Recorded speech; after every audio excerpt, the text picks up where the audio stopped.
Саламатсыздарбы? Окуу таанышуу практикасы. Практика жетекчи Маткаримова Элнура Жаныбековна. Студент Орозбекова Айнура.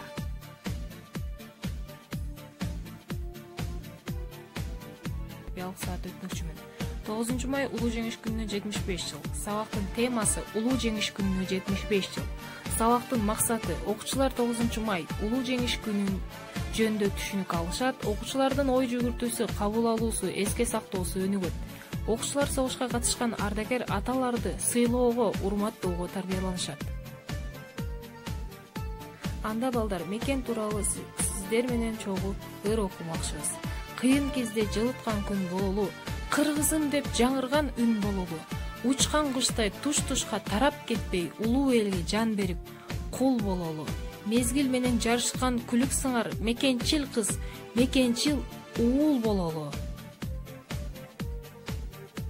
1945 жылы 8 майында саат 22-ден 43 өткөндө биротоло багынып берүүгө келишимге кол коюлган. Сталин ошол замат 9 майды жеңиш күнү деп жарыялаган.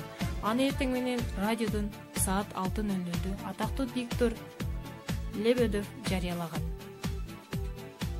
Жеңиш күн 5 жыл бою кармашып, түшүрүп түндүгүн, жеңиш деп жар салып, кубанган күн бүгүн.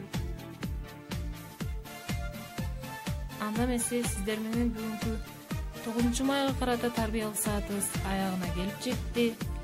Көңүл бурганыңыздар үчүн чоң рахмат.